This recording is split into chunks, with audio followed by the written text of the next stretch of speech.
We're just being extra. Feeling good? Feeling spicy? Mm. All right, y'all. We got to entertain y'all because I know the first 30 seconds are very important. So we got to get this podcast going, flowing, so y'all can listen to us so we can go and F and S. Hey, welcome to the podcast. This is the Just Extra podcast with Jackie and Erica. I'm Jackie. And I'm Erica. I feel like I brought the screens back in our recent scenarios. But like Jackie said, yeah, we're going to keep y'all's attention for 30 seconds so that we can go ahead and get our lives together. What's happening? I'm thinking maybe that's the reason why they be dropping off. Because I be screaming? Fuck that. They be like, oh, what the fuck? What the hell? It's sick of this shit. They said, what the hell? Anyway, guys, hey, welcome. Happy Men's Health Month. Happy Pride. All that good stuff. Love this fan. And yeah, it's actually nice and loose now. So yeah, let's get to it. And also, welcome back, Hassan. Y'all, first off, shout out to the Chill Lounge Network. We got Mr. Dot Forbes in the building, producer, you know, maintenance over here. Yeah, hit them horns for me.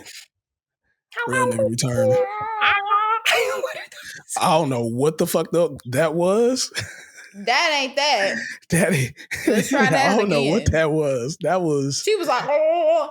Now, not that. That's what we're trying to do. I said we're Wait trying a to get minute. to the F and S, and it's only a minute in, y'all. Give us a few moments. Hey, y'all, bear with us. All right, Hassan, how you been? You been all right?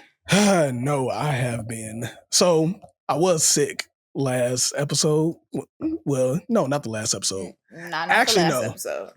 I've been going for the 2 past episodes because I was in Houston with y'all.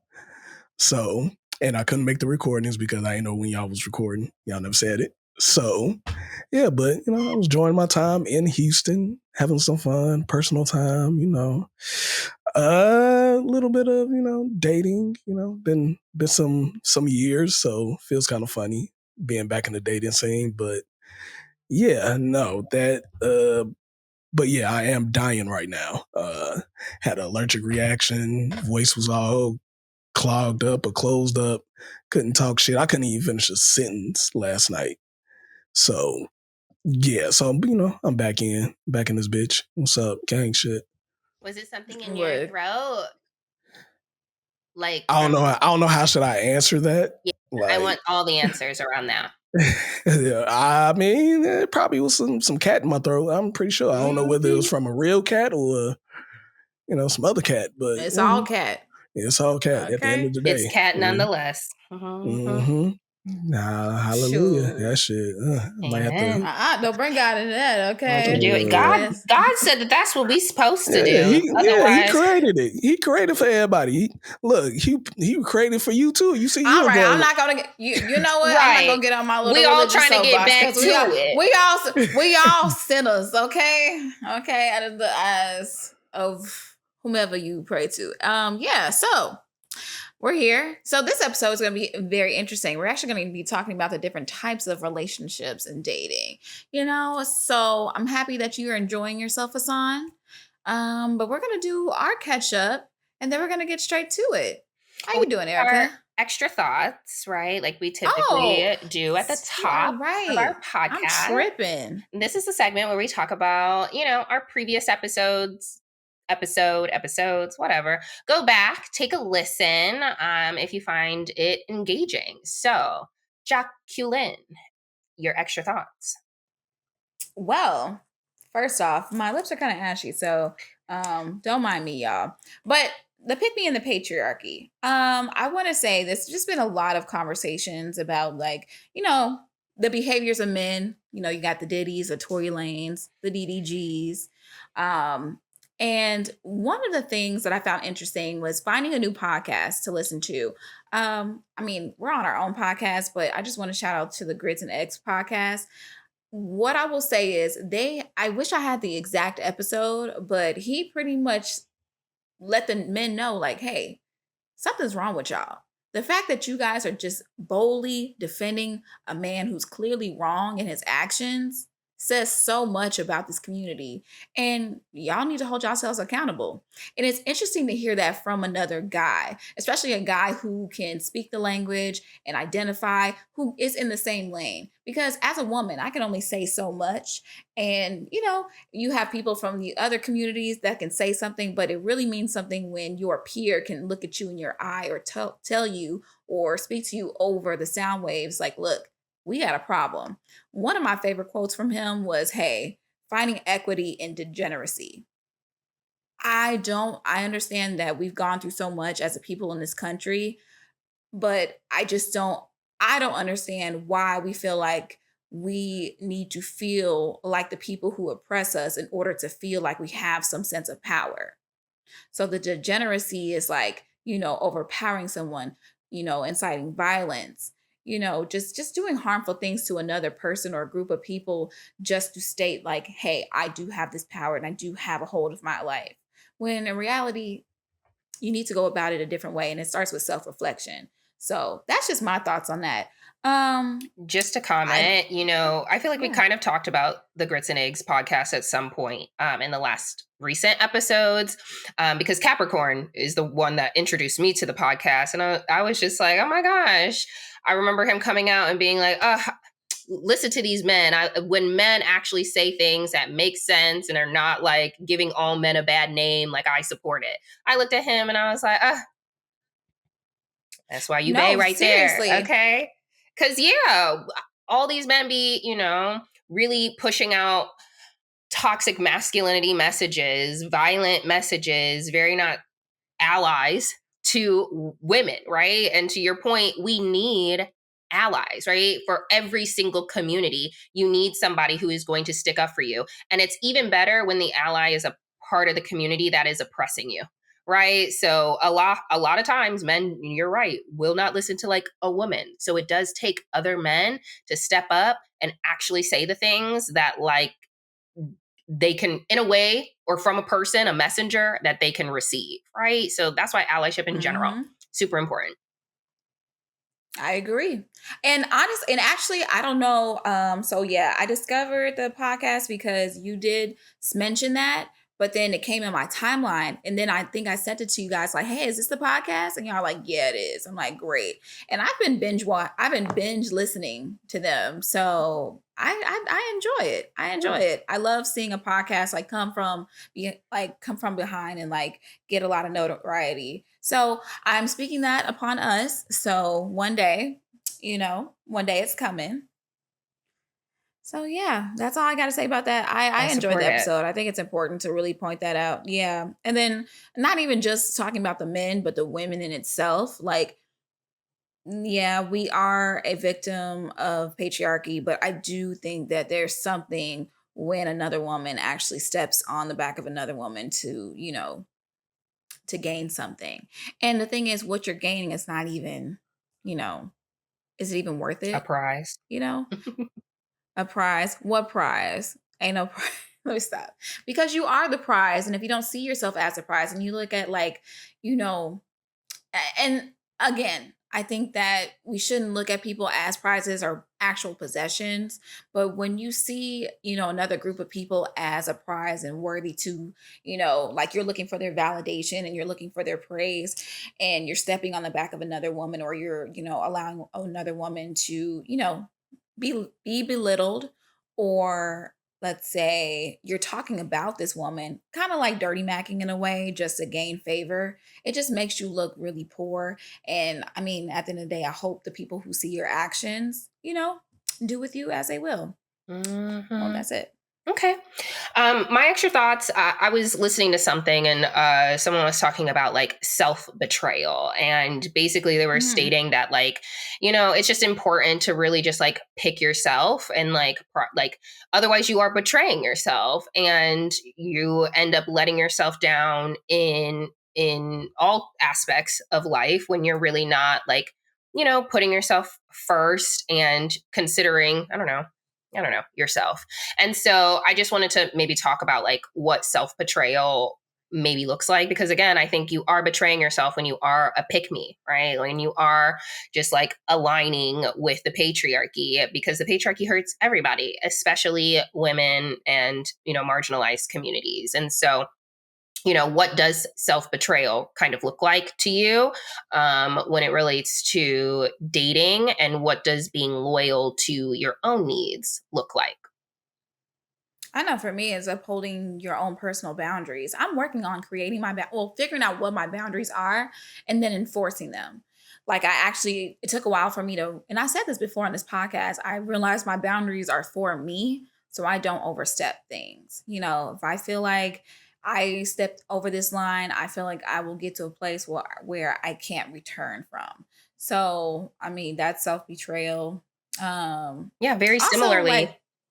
No, yeah, I was go just going to for say it. very similarly, I think like standards, right? Like you betray Hmm. yourself every time you like say like this is where your standard is and you go below it, right? Or you say that this is like a requirement and then you kind of like make excuses, right? And that's only hurting yourself, because hopefully you did the work to be very clear on what it looks like, for yourself to enter into various situations. So anytime you kind of cut yourself short, sell yourself short, give up on things, or align with things that aren't a part of your initial plan, then you are betraying yourself. So yeah, in the reverse of that, that's what being loyal to your needs looks like, right? Setting your boundaries, sticking to your standards, I think is really going to be like the best way that you can stay true to yourself. And hopefully doing that will get you your desired outcomes. Hmm. Hmm. I agree. Yeah. The only other things that I wanted to talk about, which are not necessarily about like pick me and the patriarchy, but the previous episode was on toxic love. And so there's been a Yeah. lot of different, not a lot, but two specific celebrity updates that are happening that I wanted Ooh, to kind of child. address. The first one being Cardi and Offset, and Cardi's crash out basically, because what Offset is requesting spousal support now. Um, and one, it's really unfortunate when you crash out over a I mean, man specifically, and just in yeah, it's really such a unfortunate. public forum, it's really just unfortunate. I'm looking at people like, oh my gosh, why are we doing that? And I just, in the Cardi B and Offset situation, I'm just like, Offset, you caused all this ish, first and foremost. Yes. Like, you are the serial cheater, and you are the person that has like forsaken the, I don't know, confines, whatever, the marriage agreement that y'all had. And so for you to go and ask for spousal support is crazy. I mean, obviously you don't make as much as Cardi. So there's that, but you still make great money. You still are having access to opportunities to make money. So I don't necessarily think that like a spousal, you know, I don't know, payment, whatever, is like appropriate in this situation. And it's very frustrating. So I understand why Cardi reacted the way that she did. I just can't, I don't know. I'd be crazy a little bit. And I just can't imagine taking something like that, like to the internet and like really crashing out. Now, everybody in my private life will hear all the way about that ish, but bringing it to the internet is like, wow, you're really going off. That's just how some people roll. That's really their MO. They don't have anybody to talk to. They feel like I need to air you all the way out. And I'm not gonna lie, I was guilty of it back in middle school. Me and this one girl fell out. And so I just went on do y'all remember? It was not MySpace, but what was that other one? It was that Zanga. other one. Not girl, nah. Ooh, Not ML? not yeah, but not that it's not Black Planet. It's like it was like something. It was kind of like MySpace, but we'll leave that there. I said, dang, now I gotta get it out of my head. All But right, well, anyway, so I was typing about this girl. I was just like, man, fuck this bitch. This bitch ugly, ugly as fuck, big ass fucking head. Da, da, da, da. oh, And then I just had to crash out real fast. Now I learned my lesson because, like, obviously, you don't do stuff like that, and everybody at school sees your stuff. So I yeah. mean, I've You had to know, have you learn. his family intervene when I be talking about my stepmom back in the day on Facebook, being like, I hate her. And my and my stepsister-in-law had to come over and be like, Erica, you should take that down. And I was like, fine. And now I'm a full-blown adult and I use my podcast platform to basically make similar statements. Hey, shoot, it's your platform. But my thing is, to finish up with the Offset thing, Offset is nothing but a narcissist. He created the problems because he loves attention. He cannot sit still with himself. He needs that validation and attention from everyone. So that's why he's like a serial cheater. He brought women into the home. He had women intimidate Cardi. And now Cardi is like, and Cardi has been nothing but quote unquote loyal to this person. I'm only saying quote unquote because we really don't know this, but we don't know about it. Okay. Mm-hmm. So to me, it seems if I very, said that right. I'm getting my lick back versus like she was the first person to cheat, right? Like if she was out here, it's very much so giving revenge versus like I did this because I have a problem or I don't actually care or like you, which may be more aligned to like why Offset is doing these things. And I think Cardi's is more revenge. Now, is that okay? No. But don't start no stuff, won't be no stuff. I thought it was really hilarious how she just made several Instagram posts wearing his fur, and Her new man. him and his son and her son have the same hairstyle, which is really hilarious to me too. Same braids, say everything, very petty. Unfortunately, she's kind of falling into his trap, and he wanted a reaction from her, and so Absolutely. that's what he got. He probably don't even want the spousal support. I think he just threw it out there just to make her upset. And I'm sure. really sad because my thing is, the world told this girl, like, hey, I don't think this relationship is good for you. And you decide to go through it anyway. So now you have to learn this lesson. Speaking of other lessons. So wait, I'm glad that you said that. So, everybody is also telling her about that with Stefan Diggs. Mm-hmm. Some people are saying that he's even worse than Offset. Hopefully, this is not one of those relationships. Yeah, hopefully it's not one of those serious situations where they're like, oh, this is my boo, my thing. Hopefully it's just a little yang. Yeah, they made it official. No, they made it official. She said they've been together for like 5-6 months. Mm-hmm. So yeah, it's real. So, but I don't know him. I don't know him as a cheater. I just known him as just a person that knocks a lot of women down. So he may not be a cheater. He might just be like, hey, I'm single. I'm gonna do what I do. But there was like this clip that came around that was his teammates being asked like, oh, which player on the team would you keep away from your sister? If you have a sister, like which player on the team would you, not want to date your sister? And, it was like a clip of like 8 of his teammates being like, oh, what's his name? Diggs? Like Diggs. It definitely Diggs. Dick would never let Diggs near my sister. Dang, girl, you know how to pick them. I'm like, if your own teammates are saying that ish about you, I mean, men specifically are like, oh, no. Then that's not good. Probably not your next man. To that. But do you know there some people just feel like they just know better.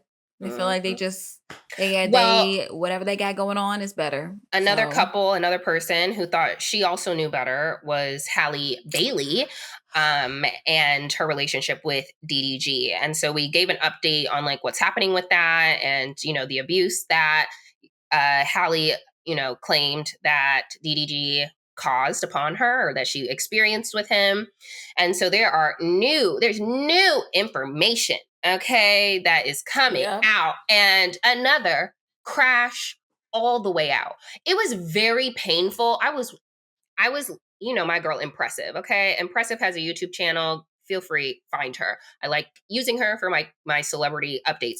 She had a 30-minute video just on Halle Bailey's crash out, showing all the texts that she was sending to DDG that was like, I'm gonna kill myself. I need you to come and get your son before I kill myself in front of our son. Like, I need you to get him and take him away from me. I'm begging you. I need you so much. I need you, but also don't talk to me. Don't talk to me. It's over. But like, you did this. Everything is your fault. She was crashing. I was cringing watching It's all of bad.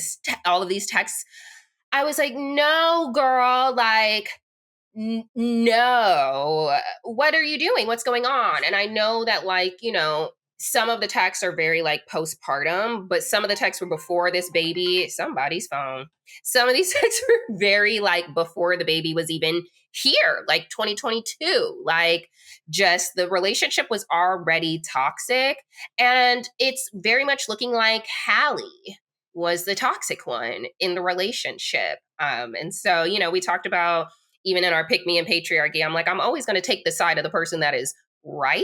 If a man says something and it's making sense, I'm gonna go with it. Not everybody that looks like me is correct. So, I'm just from what I am seeing, those text messages are definitely going to not get her full custody. At a minimum, they're definitely going to do like joint They're gonna custody. get shared.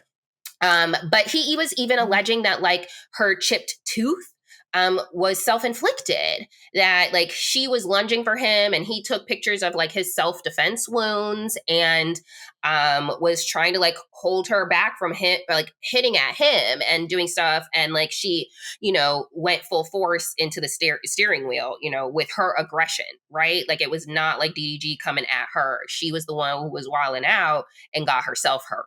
And I was like, oh, no, this is like the main piece of evidence that is the reason why she has temporary full custody and that DDG has to have supervised visits. And now I'm like, who need the child is going to a grandparent now. Okay, that's what it's giving. It's going to Chloe. Okay. It's going to Chloe. It's going to whoever else. Who else in that house with DDG? I don't know these characters, but that new information definitely muddied the waters. So we're at a point now where it's just like, all right, I don't know who started it first, but y'all need to calm it down now because it's getting real embarrassing. He literally single-handedly ruined her image. And unfortunately, some people like state, oh, this could be, postpartum depression. I mean, that it also could be the case, but also she could just also be crazy. She doesn't really show her personality online. So you really don't know. The text messages, some of them are from 2022 before she had a son. Ooh, yeah. Okay, never mind. All right. Correct. Well, you just That's crazy, why I was girl. like, I mean, girl, you should have kept that stuff to yourself. I really hate because I know she's a private person and DDG is like not. He's very public. He literally streams his whole life. I don't really like how he's kind of like manipulated social media to turn their backs against Halle. And I really don't like the fact that Halle was like, you know what? It's time for me to fire back. Let's throw out all this information. And he's just like, well, actually, here's what we have.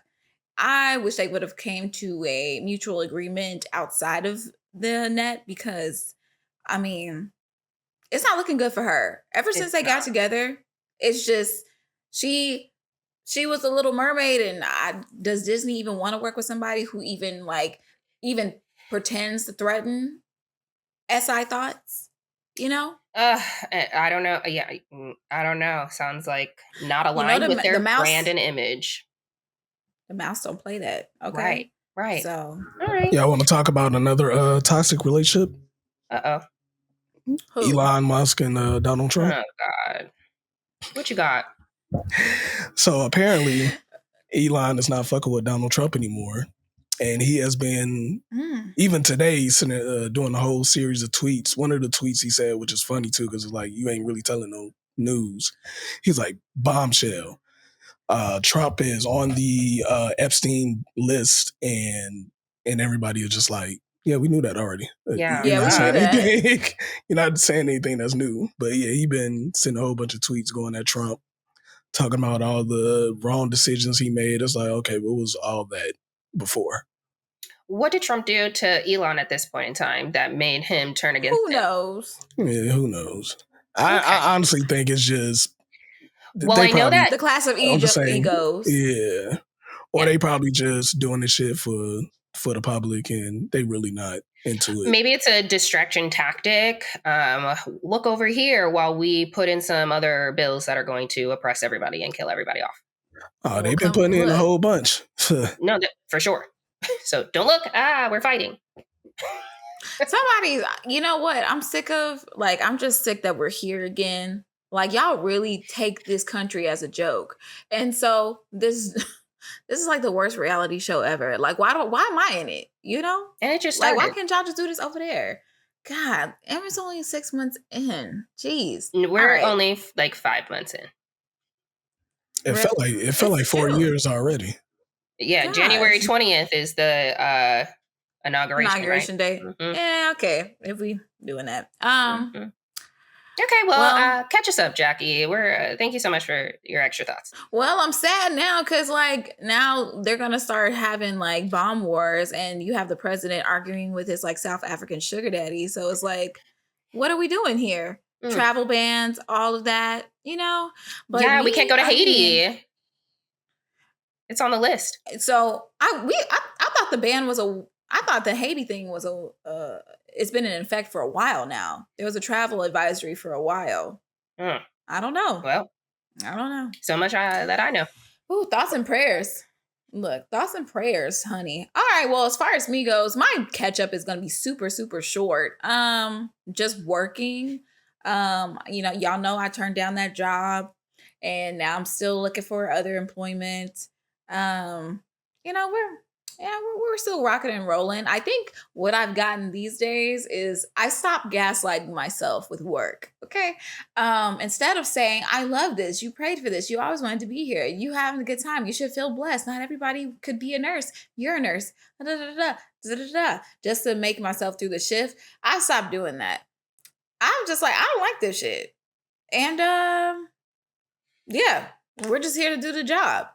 And funny enough, I think that was the thing I needed. I still don't like the job. It doesn't make it any easier, but it helps me understand, like, Jackie, the cognitive like disconnect, right? You were trying to say something that you actually weren't feeling, and I could see how that could like be very exhausting. You know, gratitude is always great, you know, shout out to jobs and employment. Yeah, and, you know. I love that. Ooh, yes, but yeah, honestly, and like, you know what, I'm not satisfied here. I would love to find an opportunity that is more aligned to me. I would love to find an opportunity that is, you know, a better fit, that, you know, is some place that I could be happy and find joy. Like, all those things would be great. It's still a positive spin on, you know, I hate it here, I hate it, you know. Oh, yeah. I'm always grateful to have a job. I'm very grateful to be able to make people's lives better every single day with every single action, with every single, you know, skill. But I think the part I spoke with my nurse mentor, and she was like, Jackie, I can already tell you care too much. This system is broken. So you have to go in and make sure everyone that you serve, you make sure they're safe and, you know, they're sound. That's all you got to do. Don't worry about if you're not hitting all the tasks on time. Don't worry about that. There are priorities. So prioritize and prioritize yourself. So I appreciate that. I'm still probably going to do my sabbaticals once in a while because that's just me. But yeah, that's it for work. Now, as far as like dating goes, like, I don't know. Like I said, I told you guys I've been opening myself up more. You know, nothing changed there. Nobody has came and nobody has left. So I mean, we're just enjoying ourselves. So wait, ain't nobody came yet? Well, you know. Look, I'm back. I'm back. He done cleared his throat one good time. He's like, hold on. Yeah, so yeah, we just enjoying ourselves. We having a good time. So you know, she got your nose open, boy. I ain't never seen Jackie like this. Look at her. I just having a good time, you know, enjoying the time. You know, it's the summer. You know, we'll see what happens later on. I'm very, how do I say? I'm also practicing vulnerability these days. And I feel like it's helping more. Like I have to explain the feelings behind my actions, or at least say, hey, I really this is what I need at this time, or this is how I'm feeling at this time. And I feel like, whether it's received or not received, I feel like people can understand me more because I'm trying to work on communication. That's the reason why I'm on this podcast. Erica's really good at speaking. Nah, I ain't saying all that. Nah, she's good at speaking. But I got to work on my overall communication. And I mean, I'm just trying to connect that emotional part of myself, So, we're working, we're moving. We're proud of you. Thank you. So with the last episode, I was checking this out. Now I took a little notes because I had some questions. Oh gosh. So I'm about to run away. So you did say earlier in that episode that it was kind of hard for you to open up to people. And it kind of seemed like you opened up to this person a little bit quickly. Is it because it's comfortable or? I think the personalities kind of mesh well. Like, I feel like certain stuff that I feel like I've had to over explain myself to other people, I don't have to explain to this person. So I feel like that makes it easier. Also, we're both. I said something the other day, and I was just like, "Dang, do you feel like you always have to over apologize sometimes?" And this is just speaking for me, for your actions, even though you don't really mean them. Like, you just over apologize for your actions, and they were like, "Yeah, all the time." Like, it's just being aware is important. Being considerate is important, and it's a skill. Not everybody has it. So, I'm trying. But I feel like with this person, we kind of identify with that because I already know this is like, I'm understanding that this person is a lot more misunderstood than I'm actually like realizing. And I'm like, dang. So it's interesting to actually get to know this person a little bit more. And I really like that they're vulnerable as well. So it helps me become more vulnerable. So with that, I'm taking that into other situations too.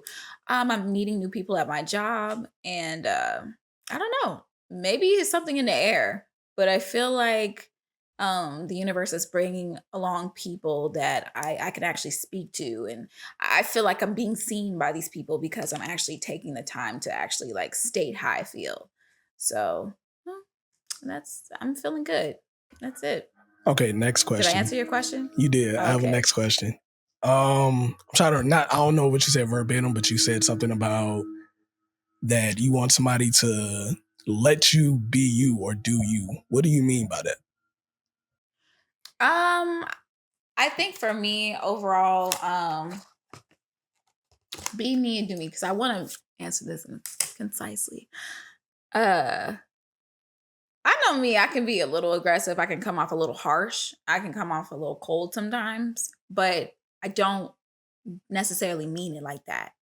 And I guess that goes along with the rest of the conversation or the rest of my point. But it's good when you are around somebody and you literally just let everything loose and they're just like, oh, yeah, no, you don't have to apologize. You don't have to do anything. Like, I feel okay. Like, I get you. I understand.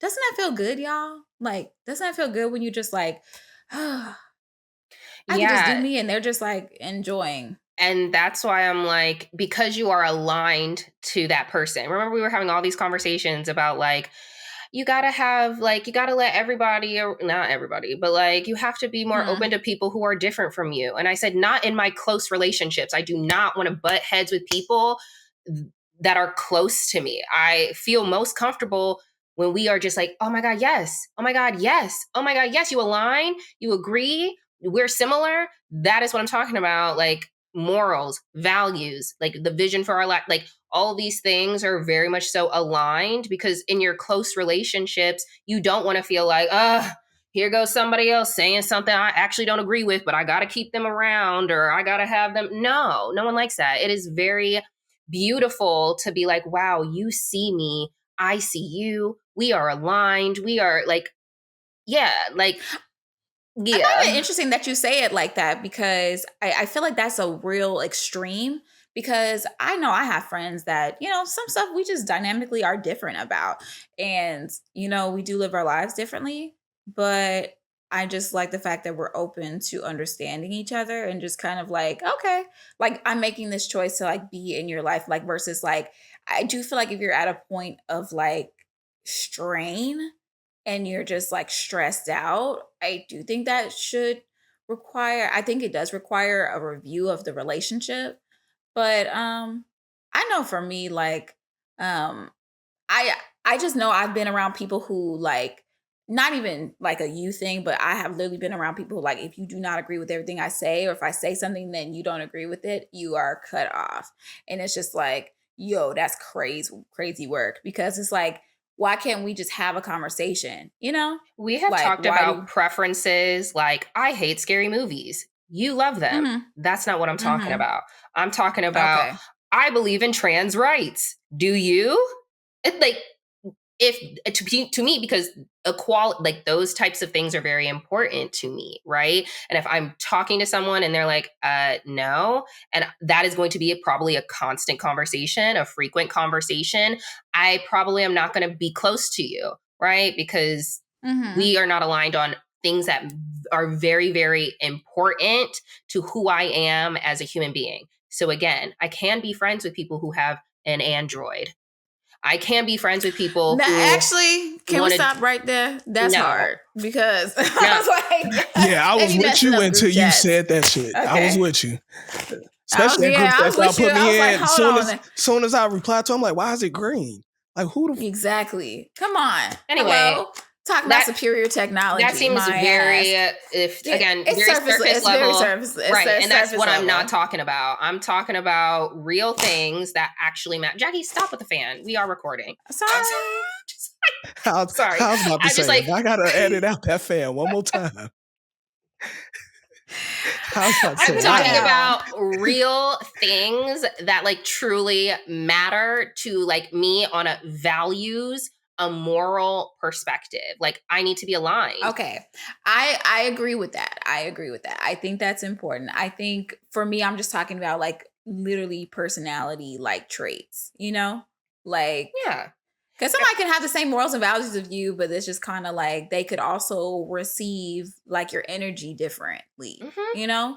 And for me, I like when my energy is received like, you know, pleasantly. Like for instance, if we have a polarizing personality, some people can see you and be like, this is too much. And some Hmm. people can see you and be like, oh yeah, this is cool, you Hmm. know? So And I think that it's just really nice when it's aligned. I'm agreeing with you. So okay. um yeah. Any other questions, sir? No, that was it. That was just my, two questions I had from listening to the Okay. podcast. But if I got And some more, trans rights for all.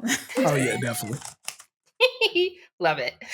Okay. Well, I know Hassan has been sickly, but was not sick when we had our double date game night. He might have been sick when we Oh left because Lord, guess here who we was winning go. it all the way up? It Here was your we go. girl. It was your girl. Okay. So had a great time playing games, being a winner, working on my trash talk. Yeah. Hassan, how did it feel to lose to me several times? You know what's so funny about you Wow. keep saying lose to you?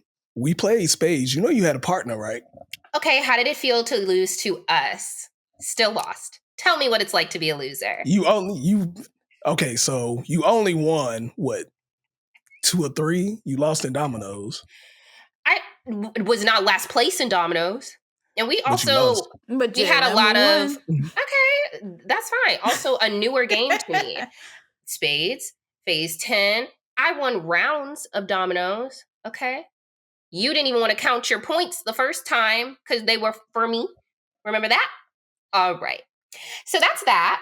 Also wanted to just say I had a very interesting conversation about just comparing, and this was on the binary. It was very much so like gender wars, men and women. And, I made a statement about like, I wonder why like men, they tend to put in effort when it comes to work, but I just feel like they don't put in the same amount of effort when it comes to dating.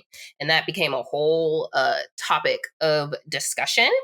And again, I was just focused on like effort in that conversation in regards to like, oh, if you're at work and you are running late, or you know, are good at following up and communicating and, you know, doing all of those types of things that do take effort and energy, and you can do it in this setting, how come in maybe like another setting you can't put forth effort and energy, you know? And again, communication. Hey, I'm running late, or this is what I'm feeling or thinking, or just want to follow up, or whatever. And that again became a whole topic of discussion.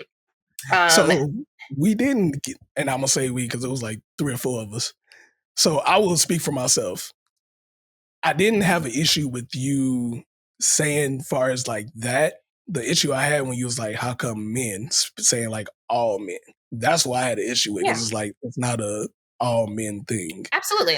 And So I think even in the moment I was like, I know that there are nuances, but stay with me as a woman who, you know, dates men and has a lot of friends that date men, like what that has been, you know, a concept that has been told. And I know everyone is different because my man is not like that.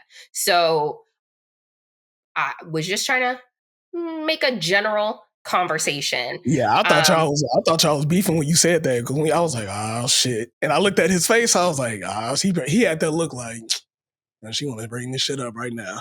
I was like, oh shit, it's about to be. I grabbed a drink, everything. I was like, oh shit. You said, well, hold on now. Yeah. Interesting. The funny part. Go ahead. You want to comment? Go ahead. I actually had some dinner with the person that you had the initial conversation with. The fan is back in your hand. Our fellow Android user. It's either that I'm a fiddler, okay? I have ADHD, y'all. I'm gonna need you to get a stress ball. Give me one. You have like 10 at your house, and you're not giving me anything. Okay. Yeah, get something that don't make noise. Because if it's the fan, then it'd be the pen. So yeah, get something. Yes, and the pen is right here too. And look how nice it looks. Ooh, mine's already out of ink because I think we have that exact same pen, and I'm like, I got a faulty one. It don't even write no more. Yeah, one of my other ones didn't work either. So, yeah, so I actually had dinner with the person you had the original conversation with, and I was just like, oh, okay. And he brought it up too. He was like, yeah, you know, I had this conversation, and I was just like, you know, I feel like I don't agree with that, because when we put the same effort into a job, we don't really like the job. We need it to survive, but it's like, it's kind of, I'm looking at this woman as a boss, meaning over me. Like I'm trying to do whatever I can to impress or keep this boss happy. So it doesn't really align with me. You work with peers. That's what I'm talking about. You work with peers too, and you can still communicate to your peers. It ain't nothing about it a hierarchy. I'm talking about all of the things, all of the people at your job, above you, below you, on the same level. It seems like you can maintain that. You put in effort and energy. You get promoted. All the things are happening over in this side. But like, you have effort and energy to also put into a relationship, right? And most times you don't even like that job, but you could put in effort and energy. And yes, I know that a job provides you for your life, but there are great benefits to a relationship as well that you can get when you put that effort into it.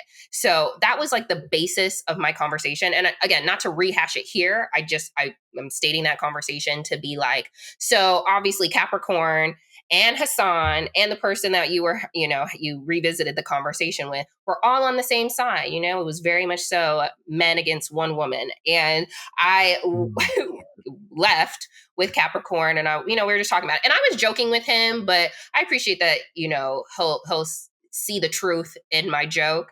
But I was like, here you were letting all these men gang up on me. You didn't say nothing. You had me out here in this public forum, just not having my back. You just don't want to support your woman in public. I see you. And he was like, oh no, that's not it. That's not it. And he was very apologetic. He apologized like 3 times and the next day. So I was just like, yeah, that don't sound like no joke. Yeah, we took that serious. Right. We know, and plus we know how your jokes are. So Yeah. They're There's not some jokes. there's just some at serious all. which what I'm saying, he could see the truth in my joke. And yeah, I just thought that was a interesting after effect of the conversation. So yeah, So I would that's all I say want to say. this. Technically, I wasn't ganging up on you. I want to You say were that. really quiet in the back. You were.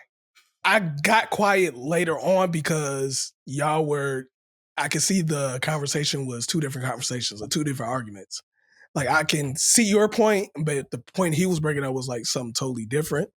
So at that point, I was just like, okay, y'all having separate arguments. I could just pay Yeah. attention He was to the like, I person don't think talking about about Trump. work the same way that I think about my relationship. It's not the same. I don't think about them the same. And I'm like, they aren't the same, correct? But I'm telling you that the effort that you output, your output of effort could be at a correlated rate. That's all I'm saying. So you're right. I think we were definitely getting into two conversations, which is why I had to mosey on out of it. So anyway, that's it. That's my catch up. Speaking of relationships and all those things, that is the topic of this here podcast. We're talking about untraditional relationship styles. We all know, monogamy, the one and one, what has been socialized to all of us. But in recent days, there are different forms of how people can share intimate space together. So, Jacqueline, your idea. Want to kick us off? Yeah, well, we're in the day and age where, the typical one-on-one monogamy thing, while that is popular, it's still one of the more popular forms of relationship styles today. There's so many different forms out and about.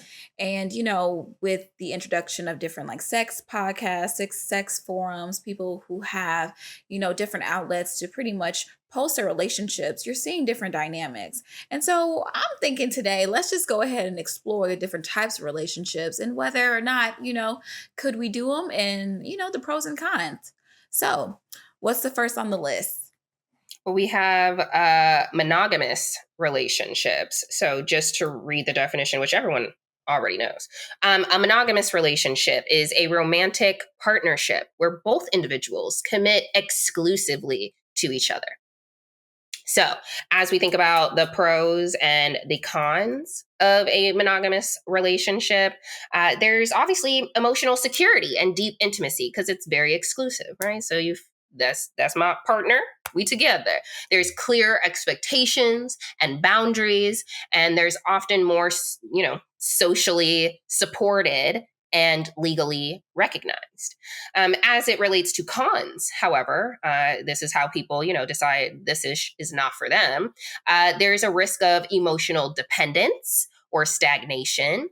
They understand that there are temptations that may cause conflict, and they can foster possessiveness if communication is poor. So, Jacqueline, thoughts? Well, ma'am, make sure you put those notes where I can find them, okay? So I said I wasn't gonna do it. Oh, but you want I didn't hear that part. I'll send them. Yeah, because we're in this together. So I would say, I mean, I agree with those pros and cons. I do feel like if you trust this person, this is the best type of relationship to be in. But it sucks when, a person wants to be with you, but they really, really kind of can't. Like, I mean, and when we talk about that, but I would say I can tell the possessiveness. I know for me, this is my relationship style because I am a naturally territorial person. I don't really want my partner to want to be with anybody else. Um, but if that person decides they do, that's just not my person. That's just me. That's just me. Could you see yourself? Well, I mean, we're all kind of in a little monogamish. Well, I guess there's something called monogamish, but we're all in like a monogamy esque type of relationship where, I know for me, my previous relationships, they always been monogamous. So right now I'm dating, but that's always been my relationship style. Yeah. I feel obviously I am currently in a monogamous relationship. I enjoy it. I I'm not necessarily closed off 100% to any other type of relationship style. So we'll get into it. Capricorn and I have talked about this, and, I've expressed, like, you don't know where you're going to be 5 years from now, 10 years from now, 20 years from now. Like, you don't know how you're going to feel or what you might want to explore or be interested in. And, I think, to me, I know we're going to talk about the other relationship styles, but like, this would be the type of relationship that no matter if I end up in another one, like, would have to start this way. Like, I know Yes. we're going to talk about other ones, but I'm like, oh no, I need to consistently know that you are like my primary person, right? Like, you and I agree that we are primary, like, we are here for each other, and we, like, have each other. Without these other people, it's always going to be us. So I would envision a monogamous relationship at the beginning, if there was interest to become open, which we'll get to. So yeah, I think it's important to have that exclusivity and that deep intimacy, like, initially. Like, those boundaries are very important, and I think that helps create, like, trust. So yeah, to me, monogamy is cool, especially to start. Do you want to hear the traits of what it looks like for a person to be successful in a monogamous relationship? So for someone in a monogamous relationship, it'll probably work best for you if you, are very loyal. Loyalty is like a core, like, trait that you need to have. You have the emotional availability, strong communication skills. So sorry. And conflict resolution abilities. Do you feel like you have those traits? Conflict resolution, yes. I have that. Strong communication skills, yes. Emotional availability, working on it. Working on it. Can you go back? Which one you say you got? Conflict resolution abilities. I can do that. I think I'm very good at that. Strong communication skills. I feel like I'm good at communicating. I do need to work on, like, my words. Emotional availability, I need to work on And the that. timing. I need to work on that. Well, that ain't got nothing to do with nothing, girl. That's just you. What was that? Was that in there? It's not, but I'm adding it. What I said timing. Oh, I'm like, you can communicate, but you win. Sorry. Well, obviously, when it comes down to, obviously, this one doesn't have conflict resolution skills because she keeps pulling up some stuff. I wouldn't claim it. I was not going to claim it. I can have conflict resolution skills. They're not great. It's very like, sometimes some conflicts depends. That's it. Anyway. Nah, look, I ain't say you are funny because I ain't got nothing to do with nothing. Because I was gonna let it ride. Hassan's the instigator. Okay. I just asked a question. That's it. I just wanted to make sure I heard you right on the one you said that you do. So I just want to, make sure. Conflict resolution. He was gonna get in that A. Okay. I mean, but I'm like, look, I have many examples. I'm pretty good at it, actually. Mm-hmm. Yes. Okay. And loyalty. I'm very loyal. That's another thing about me too. So yeah. Okay. Great. You want to just move into monogamish relationships since we've been talking about it? Yeah, let me go to it really fast. If you guys can give me a quick second. Monogamish is coined by columnist Dan Savage, a mostly monogamous relationship with occasional outside sexual experiences, often under specific rules. So like hall passes and stuff like that. Have you ever heard of that? So an example would be a person has a primary partner and also dates another person independently, with everyone aware and accepting. So let's talk about, if we can go to the monogamish, the pros and the cons. The pros: strong emotional bond with room for novelty. Okay, flexibility for individual experiences, and can reduce pressures for total exclusivity. Now, the cons for this is one-sided interest can cause imbalance, difficult to set fair boundaries. So maybe Maybe, maybe not. And then there's also a lot of gray areas that can lead to a lot of misunderstandings. So, for traits of success, so if you really want to do something like this, or you feel like, maybe this could be my little ish, you have to be emotionally mature. If you're not, don't do it. Negotiation skills. Can you negotiate on your behalf and on the behalf of the relationship? Transparency. Can you be honest? And high mutual respect. Are you going to get upset that they, dance on another person or looked at somebody else? Or, are you really jealous? Are you going to turn around and call them a hoe? You know? So let's talk about it. Monogamish. Actually, can I say, I feel like this would have been the great relationship style for me in college. I truly think so. I think even now, I actually would be okay with this. Monogamish. Why But college? you just said that you're very territorial. So how can you be monogamish? I think for me, it's the open door policy about it. Like, we need to be open and transparent. My issue with me being territorial is I do have to confront the fact that I do have trust issues.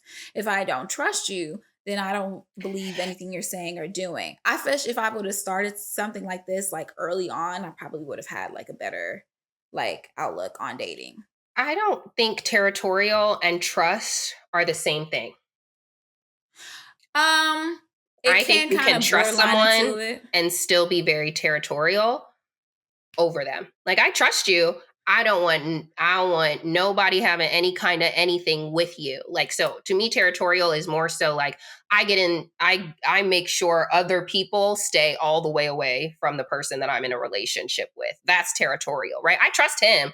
I don't trust all of y'all, and I act like it. Like, get away. I don't trust none of y'all. Stay away. Like, that to me is how I would define territorial. So I don't think that territorial and trust are like the same thing. Well, I guess when I say the trust issue, I guess maybe what I'm saying is possessive. Maybe that's a better term. Maybe that suits it.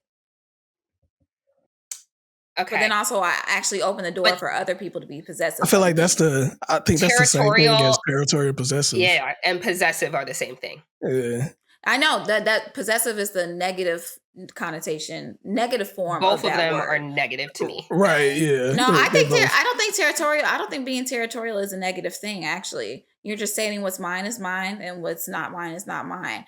No. But territorial is like the way that you go around it. Like, both of those is about how you go, because what's mine is mine. Absolutely. And I'm going to let mine do whatever they want. And I'm going to let someone else come into the space. And I'm not immediately like, I got to interject and announce myself and be like, I'm the girlfriend. Who are you? Like, to me, that is what territorial and like possessive is to me. And I think that like it's very much so in a behavior, it's exuded, because I'm very much so like, let them do whatever they're going to do. I actually would like to sit back and watch. I don't consider myself territorial, because do what you want, say what you want, move how you want. And I'm also going to do the same. I don't feel the need to put boundaries and restrictions on how you move. I kind of want you to just I want to see if it aligns. We can have conversations about it, obviously. But like, that's what I get when I hear, or like, that's my perception of like territorial possessive behaviors. Yeah, and anybody that's territorial or possessive often, sometimes, majority of the time, lead to violence. So I think it's also I do think that territorial is not a bad connotation word. I think possessive is more of a bad word. It's kind of like envy and jealousy in a little bit. Like, there's two coins to every word, like compassionate. So what does territorial look like to you? What's mine is mine. What's not mine is not mine. I kind of know where my bounds are. It's like territory. This is my fence. This is the fence. So what does it look like behaviorally? Behaviorally, just kind of like, okay, what's a good example that doesn't sound too toxic and proves your point? Correct. That's what I'm looking for. Because I think if it's very hard to find. I think for me, it's just like kind of like if you see an individual kind of getting a little too too close to that person, and that person may not be able to stick up for themselves, you kind of can step in and be like, "Hey, how you doing? Like, I'm sorry, I'm just coming in and just like, hey, I'm the girlfriend," or Do you want that "Hey, in a why don't you come partner? this way?" You want a I partner actually who can't do. stick up from themselves? You No, want to I you don't want to want a have partner to that can't stick. interject? You want to have to No, do that? I actually would like them to do that for me too. So Because you sometimes can't stick up. huh? I It's guess not I'm even that. It's more so I would like a partner that if they can see that there's a situation or an issue, it goes into safety as well. Like, Mhm. can they step in for me? Like, yes, at the end of the day, like I am my own person. I should be able to defend myself and stick up for myself and say, no, thank you, goodbye.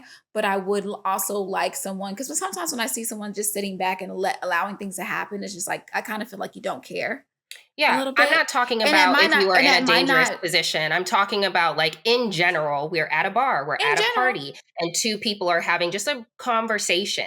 To me, territorial is like there's no one's asking to be saved. Like your man is not asking to be saved. You wouldn't not be asking. Like you're just talking to someone else. Everything is copacetic, and Well, someone else feels the need to be like, actually, I have to let you know that I exist. You know, or that's how that I think person of could it. Because actually obviously, could you want naturally somebody to like, save you if someone is like attacking you, right? Like, I would definitely want someone to step in, and I'm like, I wanted to be saved. Like, they were pushing up on me, and I kept saying no. I kept saying no. I was trying to walk away. They're chasing me around the bar. Absolutely, step in. But like, if we're just having a or if we're conversation at and a you feel like you bar. have to announce yourself, I'm like, that's too much. No, I do feel like there are moments that occur. It doesn't happen every day when somebody can kind of overstep themselves, and they may not know the dynamics of your relationship, but I would like that person in itself. And this is also can be seen as territorial, like just stating like, okay, let's keep a healthy distance. Like we've agreed that we're not going to be exchanging drinks. We're not going to be dancing. This is the line for me. Like I'm creating these boundaries in a way that it's like, this is how we know, like, hey, this is our stuff. This is Boundaries our are great. relationship.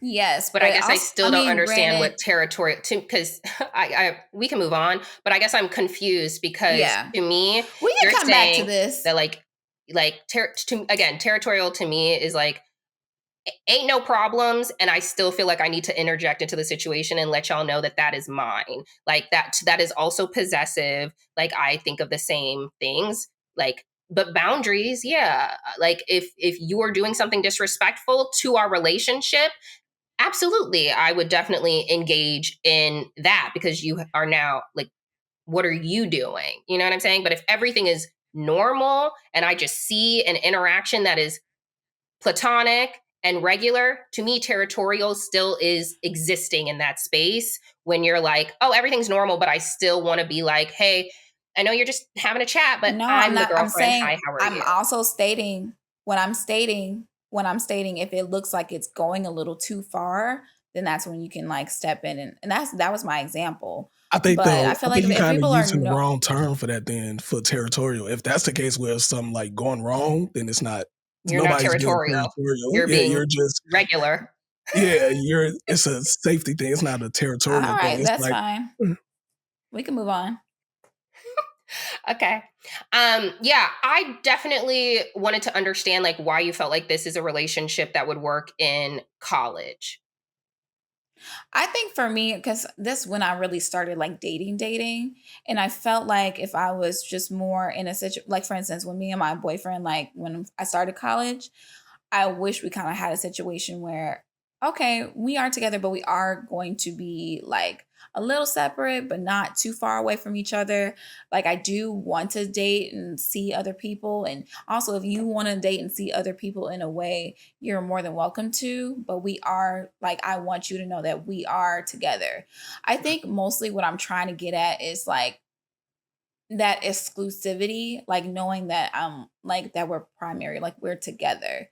Mhm. Um, Yeah, I would but disagree. I again, think, but again, you can disagree. Again, you can have your own thoughts about what yeah, territorial is. I'll come back with better examples because I do feel okay with saying that, but I have to come up with the correct communication so you can understand yeah, where I'm coming from. So yeah, yeah, we'll yeah. come back to that.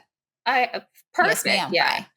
Bye. I, in regards to college, I would like to go to situationship, because I think that that's probably more appropriate for college, because I think college is very like free.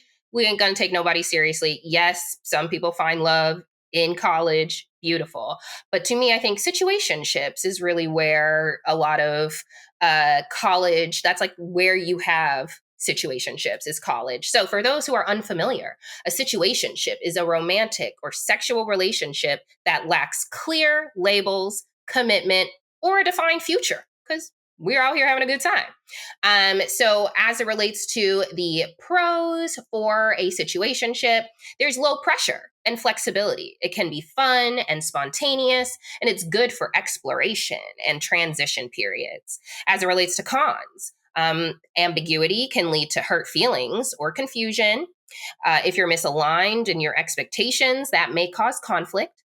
And there's a lack of clarity that can hinder emotional safety. So, you are best suited for a situationship if you have self-awareness, if you have comfort with ambiguity, if you have emotional detachment or realistic expectations. I love that. And open communication. So, yeah, college is where you're supposed to act up. You're free for the first time. Everything is very much fluid. We're not trying to define nothing. I'm not trying to commit to nothing. And we're just really in it for the pleasure of company. And so I think that's where I'm like, oh yeah, that sounds like college to me. And I feel like, that would be the best time to do it. Now, I have definitely had situationships up until last year. So, those things last a really long time. So I've definitely been in situationships. Do I enjoy them? I think, yeah, because I think the part that was most important for us to understand in a situationship is that, like, there's that realistic expectation. We talked about compartmentalizing. I feel like anytime you feel like you got to compartmentalize, set your expectations, all those types of things, very so situationship type of vibes to me. So, thoughts? Well, that's like pretty much my life for the past 5 years, like situationships. So, I mean, I feel okay because I feel like that emotional detachment, that trait for success here, I'm over here, realistic expectations. Yeah, I kind of really haven't had like deep realistic expectations for anybody I've been involved with in the past 5 years. Like I've kind of been like, okay, if it ends, it ends. If it doesn't, it doesn't. It was nice seeing you. It was nice knowing you. If you come back around and I'm open to it, why not?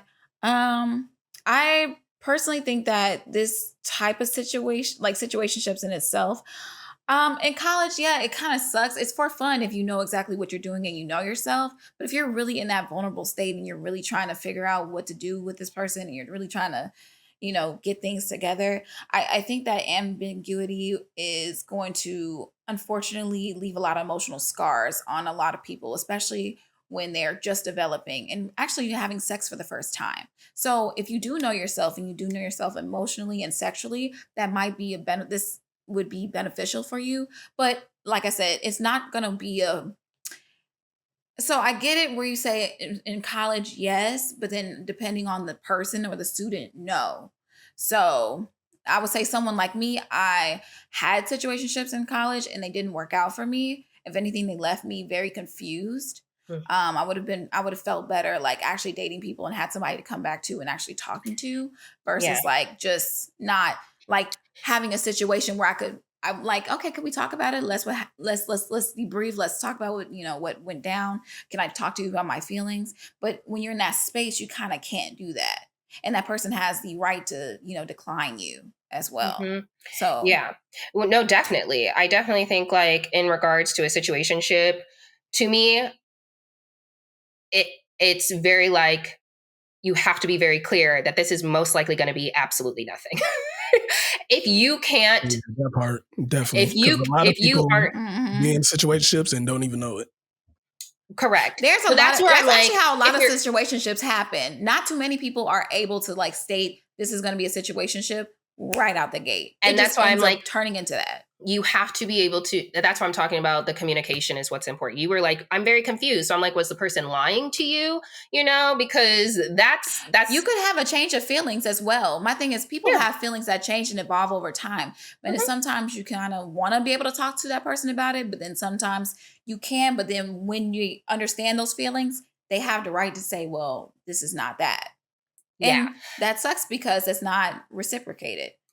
I think if you immediately know that you got to know yourself, right? So like, if you just got to know yourself. You have to be comfortable with the ambiguity, right? Traits for success, self-awareness. Like, you have to be very self-aware as you're entering into these types of situations. Otherwise, yeah, you're probably gonna get hurt if you're misaligned and you're not having that open communication. Was also another one, right? Where we're actually talking like, I'm being very clear with you that we're having a good time. That's what I want to do right now, right? Like, that's all I'm looking for, right? Like, I appreciate that this is low pressure. We can be very flexible. Like, to me, it is all about like those things. Otherwise, you are being lied to, right? And that's where I think and I know we started with the types of open relationships and never really gave an overview of open relationships, but that communication piece is where people get confused, or like they don't understand where they are because there isn't that clear communication, so that they're like not thinking, oh, I'm in a monogamous relationship, right? Like, we are monogamous, and this person's like, no, we're just having a good time. And that's where, problems can arise. So Yeah, I think that's when, like when you create those personal boundaries for yourself. Like, if you know you want to have sex with somebody when you're in a relationship, don't have sex with the person that you're dating, because that's what's going to open up a situationship type of situation. And, I think, it just may not be good. yeah, I think if, I think if you want a monogamous relationship, you also have to, everything that you want has to be communicated. And I think that a situationship can go into a monogamous relationship if both people, like, that's what they want, right? This could just be a situation where having a good time because I'm dating other people. And as those other people, other situationships that I'm in are falling off and falling away, then we are the two left standing. I choose you, and we can become monogamous. So I don't think that it's impossible for a situationship to become like a relationship. It takes clear communication. It takes that alignment.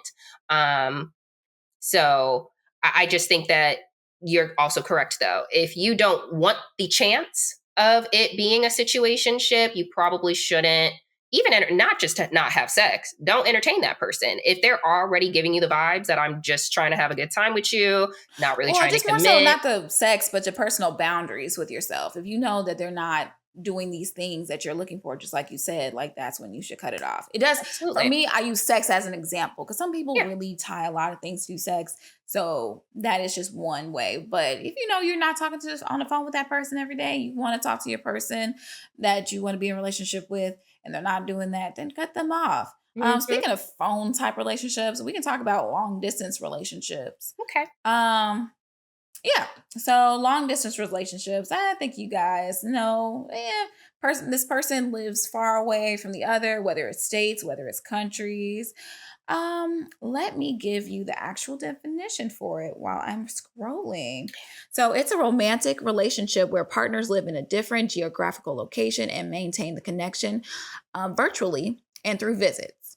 So let's say, well, the example they have here is a couple who met in college and now live in different states, but they talk daily and visit monthly. So, I think somebody on here could kind of give us a little bit of that, but a pro and con, yeah. No, I actually Let's talk. because majority of my relationships that I've been in have been long distance. Like, even from college, like, most of the time I had it like either they were going away to college or I was going away to college. I also been in a long distance relationship with somebody who lived in DC, and so honestly, it's not really my favorite. It's not really something that I go to, but depending on who the person Yeah. is, like, then that's when that communication comes in and vulnerability comes in and being like, hey, okay, what can we do to make this work? I actually think they're good as well, too, because it gives you a chance to not, when that person's in front of you, it kind of takes away from certain stuff. And you kind of be in Like that what? trance, like you kind of be in that trance of, you may be like, maybe I shouldn't disclose this, or maybe I shouldn't ask this or anything like that. But when you have nothing but communication to do when y'all far away. Like, you don't have to talk. You don't have to talk about things. You don't have to know who this person is as a person. Yeah. That's how they say the pros for a long distance relationship, or LTR, encourages emotional intimacy and communication, just like you said. It allows for personal space and independence. Travel and visits can feel special and intentional. Now, the cons, I mean, obviously the person is not there. Physical absence can, it can strain the connection in some form of fashion. Time zones, travel costs, lack of spontaneity. You can't just do a pop up. That might be a little crazy. Maybe romantic to some, but crazy for others. Potential for miscommunication or insecurity. Now, the traits for this, obviously, we got the trust, the patience, tech savviness. You guys have to have the same type of technology. We can't have an Android talking to an iPhone. You could, but you may have to download an app or two. And strong planning and communication. Again, like we talked about, I actually love long distance relationships because I actually do like I like to have my own time. I like some me time. I can be in my own space. I can have my own life, my own friends, and then I can come to this person and, we can kind of hash out our day. And then when we see each other, we can just focus on each other. Um, it does get a little weird when things you go from like long to close distance relationship, like we're actually living together. I know that might be like an adjustment period for some, but I ultimately liked it. I got to know that person a lot more, and I felt closer to that person in a shorter span of time versus somebody I was like always with, because there's a lot of times we're together but we're not speaking. But whenever I'm with this person, like in a long term, like long distance relationship, I'm like, okay, you know, that vulnerability and that, the moments where you can actually speak your mind, like, that's all you have, because what else? My dad actually used to write like long letters to my mom when she was away in college in Iowa and he was in Chicago. And I read them once upon a time, and that was really, really sweet to see. Oh, But I could That's tell that beautiful. really took a lot. I could tell it took a toll on him, though. For me, no, it does. It does take a toll. It does, especially for a person I used to have. Like, my trust issues was bad, like worse than yours, Jackie. Like, my shit was bad to the point, like, so, and it's pretty interesting in the person I'm dating now. It's kind of like, I stopped being in a relationship for like almost 3 years. Because of it, I actually broke up with somebody because of it, because it was just like, yeah, like, I'm not in the best space. So it got me time to really, work on myself and work on why I have trust issues and anything like that. But yeah, definitely, if you don't have trust issues, don't do a long distance relationship. You'll be calling this person private, trying to figure out where they at. Where's your Like, yeah, location? no, yeah, like, and before it wasn't no locations. Like, I remember even dating somebody in college, and they'll go to parties, and they'll be late as hell. I'm calling them private just to see if they pick up, and he was in the background. Like, yeah, it was tiring. You okay? You got me beat, because I think for me, I am like, I did have trust issues, but I'm also quite lazy at the same time. So I'm kind of like, well, shit. If I find it, I find it. If I don't, I don't. Okay. so But my brain is telling me something. Go ahead, Miss Erica. yeah, long distance relationships, absolutely not. Absolutely no way I could do one. I hate being on the phone. I don't call you. I don't call anybody. I hate being on the phone. I don't FaceTime. My phone is for games, and it's for texting, and it's for making plans to see people in person. My number one love language is quality time. I'm definitely somebody who is like, if we're not sharing space, I kind of forget about you. Shout out to Imani Jackson. We both suck at it. Do I talk to her? Literally almost never. So excited to go see her. But yeah, like out of sight, out of mind, very much so for me over here. I would have to know if I was in a long distance relationship that there was like a time limit on it. Like we know that at this date and time, we will be together. Like forever, like in person permanently.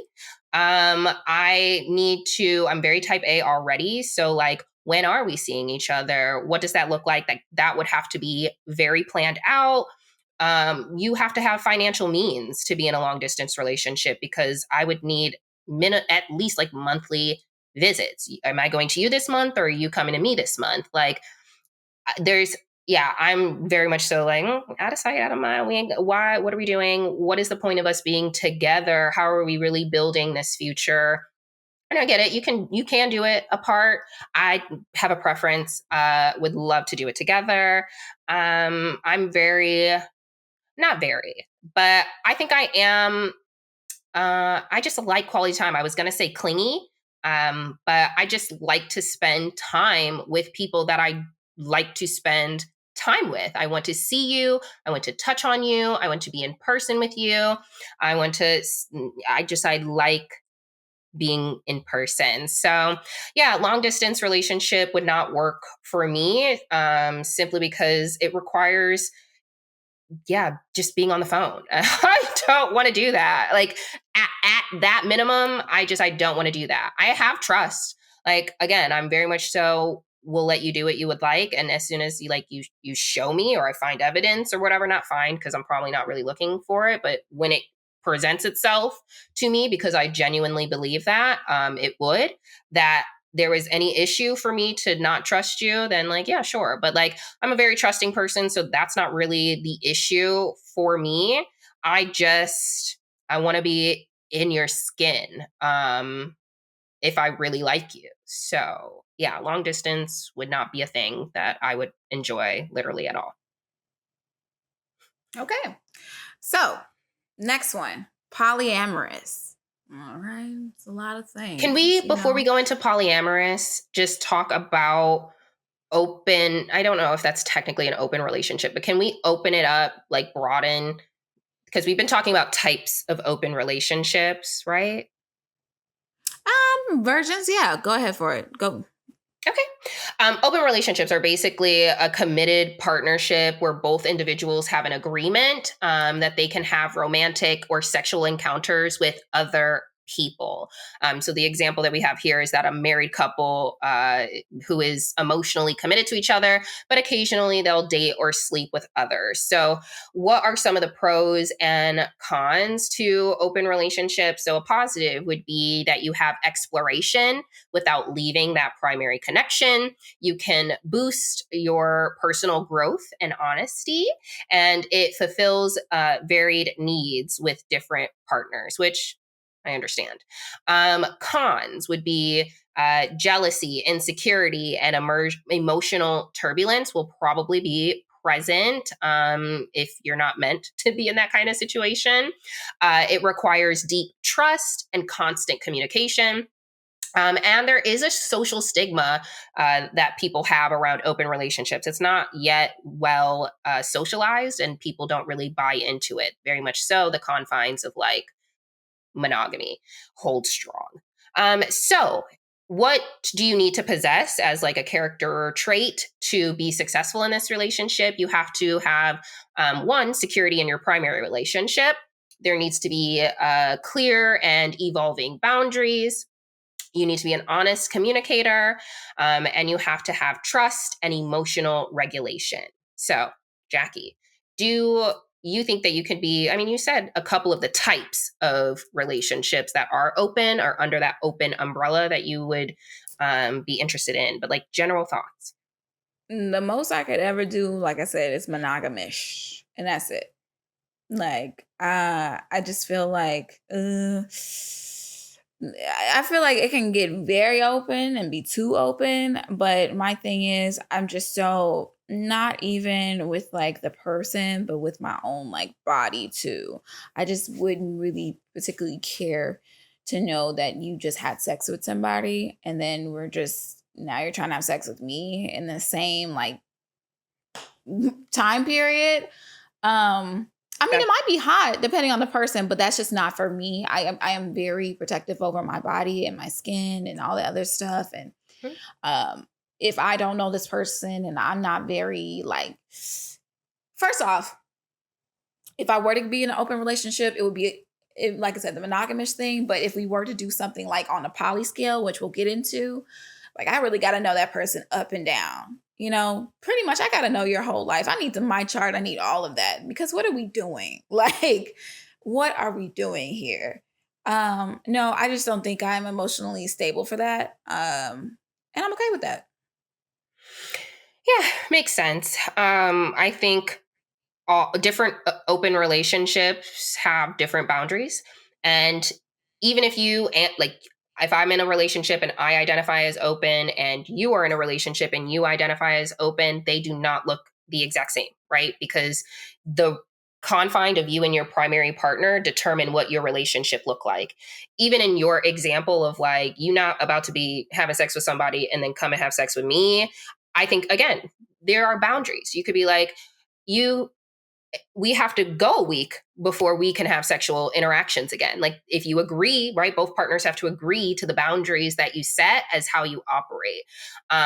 So I have so many rules. It's probably not even gonna work out. It would end up being a monogamous relationship. It's not gonna work out. It would be monogamous. No, it would be like, you know what? We might as well just cut this thing off right now because I can't do what?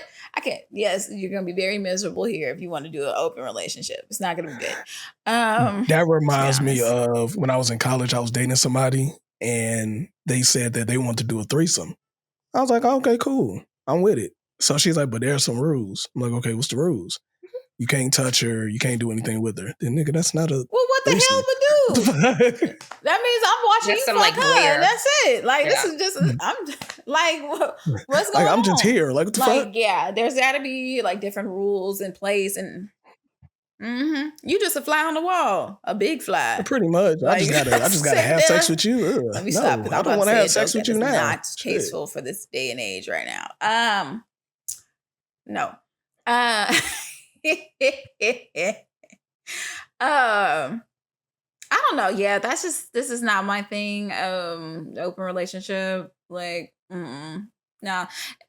They said it can boost personal growth and honesty. I can see that. But I've just know a lot of people who were in open relationships and just never. Some people it works for them because they genuinely are like they can do it. Like they can do it. But there's some it's just like it's like one person wanted to open it and another person didn't. They just did it to appease the other person. Correct. So, yeah. And that's why, again, it has to be in any of these relationship styles, both people need to be on the same page. In any of the relationship styles, both people need to be on the same page. As soon as somebody is on a different page, it's not going to work. It's never going to work. In a situationship, if you are here thinking that that's your man, then that person's thinking that, no, we're a good time. It's not going to work. Like if y'all are not on the same page in any of these styles, it will not work. I definitely think that I could do an open relationship. I would have certain boundaries. And again, I don't see it for me in any kind of near future. I think, you just never know where you will be in like 15 years. You don't know where your partner is going to be. So if my partner came to me and was like, hey, these are experiences that, I would like to have, I would definitely be open to the conversation. I'd be like, okay, well, let's talk about it. Like, what is it that you would like to experience? Okay. Is it something that I can offer? Is it something that I'm comfortable with you doing by yourself? Okay. What does it look like for me? I would be very open and willing to have the conversation. And I know that some people are 1,000% like, oh, absolutely not, could never, would never, no matter what the boundaries are, could not do it. And I don't subscribe to that. I think that I would be like, how can I care for you? I want to have you as a part of my life. What does that look like? And we could talk about it.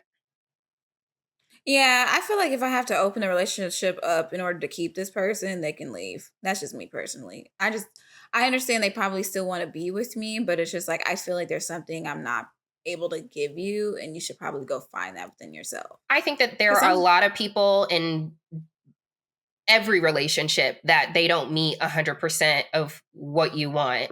And I think that that is okay. And I think I know that I'm never going to be 100% of what anyone likes, like, or wants or needs. I could be 99. And you may be like, hey, everything is great. You are my primary. I love and care for you. La la la la la. But guess what? I don't have, God forbid, like whatever.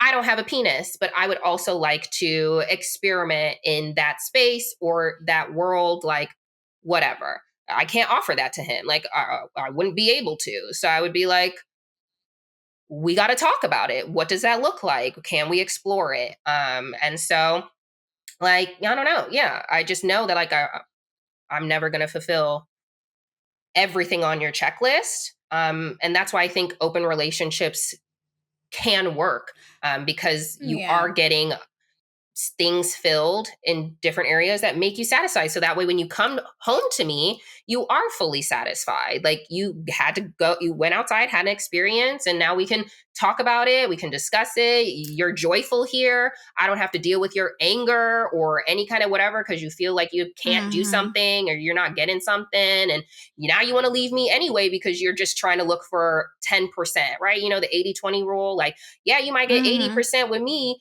And because I'm not considering your Didn't Diddy come up with satisfaction in that? the Didn't he other coin that? 20%, then you're completely going to leave just so you can find that 20%. I have no idea who coined it, but I got it from I feel Why Did I like Get I feel Married? like okay, because I feel like Diddy kind of talked about that out loud, and people were having conversations about that. Yeah, he But that was a did. while He ago. actually did that. He actually had that conversation with Russell Simmons. I remember that. Mm, He was all talking right. about that. I was So like, I know I heard it from let's talk somewhere. about other types of open relationships. I think you were going to talk about polygamy.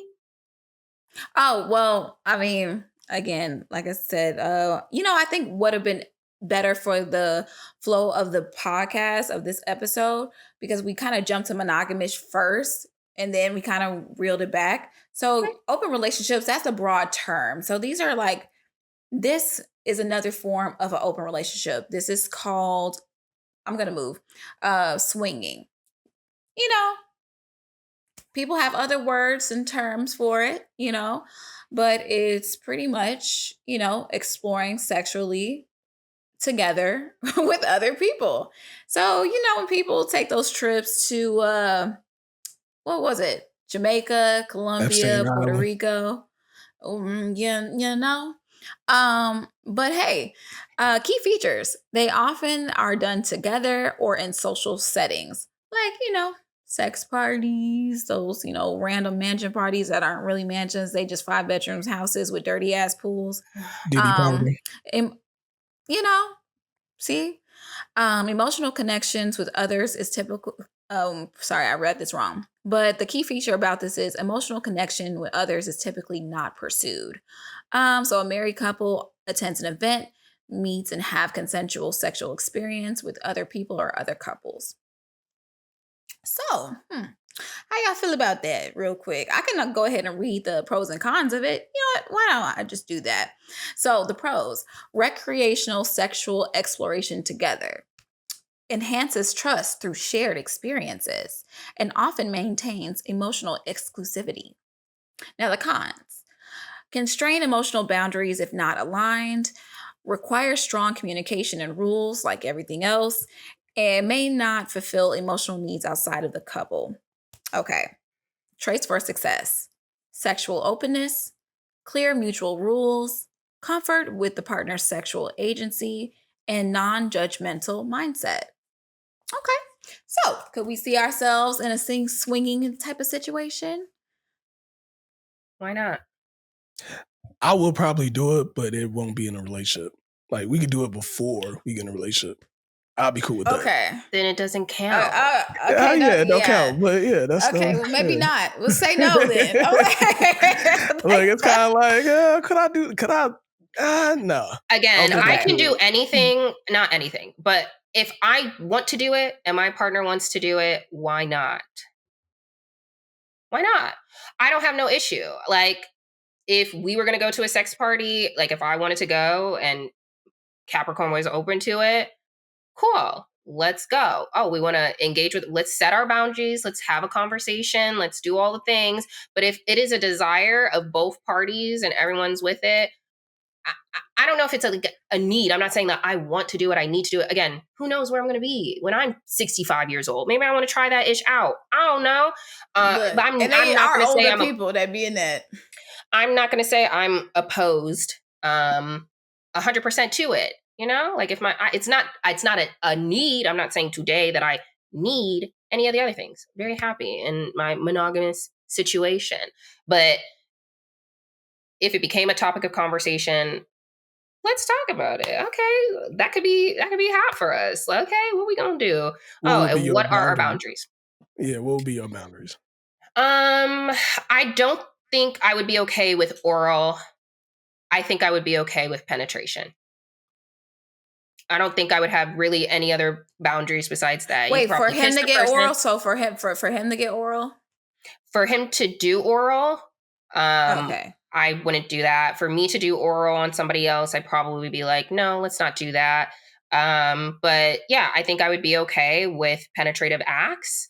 I think I would be okay with kissing. So yeah. I would actually, I know for me, I know it sounds very weird for me to say this, but actually I would be open to this because I do like the emotional exclusivity portion of it. Just for me, if we have clear rules and expectations like set aside and we have all the my charts and everyone's cool, we're all good, okay? And then once we do our thing, we leave and we don't talk to these people anymore. Okay, maybe we could take that little trip to Jamaica resort or what's that called? Hedonism or Hedonism. something. Maybe we could go to these places and just go and have a good time, couple of days, and then leave it there. You know, Mhm. I could be open to that, and actually wouldn't mind. I really honestly wouldn't mind. I That think the thing surprises for me. me, yeah, because I mean, as freaky as I am, there are some things I'm not comfortable with doing or don't seek pleasure in. But if my partner wants to do those things with another person because they genuinely like that act, I'm not going to stop them. And especially if we It's have these like talks about it, you know, mhm. like, hey, I want you to do what you know, feel like this is the openness, this is our, what they said, non-judgmental mindset. Like, I want you to feel free to do what you wish. If you want to do that, yeah, do that. Because sometimes there's moments where I'll be thinking back and I'm like, damn, I am very like closed off in my relationships, but it's just like sometimes I'll be like, you know what, maybe you should go ahead and do that real quick. Just get that out real fast. And you done? Okay, let's go. My understanding of swinging is that we're both doing something. Yeah. And that my You're in the room. confusion, Like, yeah, my confusion, I think, with your interest is just like physical touch is very low, you know? So, at least on your list of like, what is of value to you in a relationship? And if this is strictly about getting other physical connection, I just feel like you don't even like one physical connection. Don't like, but you're very selective on like physical, which is great. And I like, it's just not a desire that I hear oh, I'm you. sorry, I don't understand. Oh, I'm saying that like as someone who doesn't desire a lot of physical touch and swinging is rooted in the physical aspect of a relationship, Mhm. I just find it interesting that you would be more open to have physical interactions with people with no emotional connection, um, because you don't like a lot of physical interaction, period. Yeah, I mean, even if it's like, for instance, if I'm in a room, I'm chilling, and they go at it and something like that, and it's just cool. We're all like, this is like a fun thing for us, and it's just like, I'm cheering you on, like, something like that, like, because that's a form of swinging as well. Like, I do, I could see myself being open to that. Okay. So So that's when the territorial thing cuts off, if it's in that setting? if we both communicated we were going to do this, we are both going into this space, and it's just like, hey, I would like to do this with this person, and I want to do it with you. So I don't have to participate the whole time, even if I sit back and just watch y'all have a good time. That's my shit. I can get with that. Like, I really could. If there's a situation where I would like to explore something with another person and my partner wants to say, let's do it together, or let me guide you through this, because I know there are some couples, like, for instance, like, I know pegging is kind of like taboo, but some guys want to be pegged. And, it doesn't, and unfortunately, there's a stigma around it. Maybe you don't want to peg that person, but if we're in a situation where, hey, this person would like to peg me, let's, like, can we do this, and we're doing this together, or they're showing me how to do it, I feel like that is a moment of education, a moment where my partner is getting pleased, and we both have that we're in this together, and I feel like we can get closer after that experience. That's just me. I think that's where my territorialism, like, that comes down once we understand, like, I'm doing this with you, and this is how we're doing it together. Okay. So, yeah. Okay.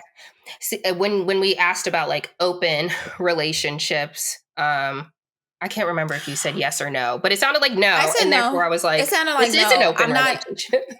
No, I'm actually no. It's a sexual encounter I'm doing with this partner together Which is in under this the space, open and then relationship it's umbrella. under the opening. Yeah. Okay, so I think that's why I actually stated, like, okay, that's an open term, and I said no, but I said a certain form of open relationship. Like I said, monogamish could have been more so my speed. We should have started with talking about open relationships first, and then broke it down into the subcategories, because Mm-hmm. it kind of sounds like I'm flipping back and forth when it's just like, if we just state that we're open and we're just dating other people and I don't know what's going on and I'm just letting shit just go by the wind, that's not my thing. But if it's a situation where we're being really open, and in this moment, like, it's an encounter, it's not a Mm-hmm. relationship, you Mm-hmm. know? Yeah. And there's emotional Yeah. like, we're not doing that. I think that's the stigma with open relationships. It's not, I let anybody do anything and they just get to do anything and anything happens.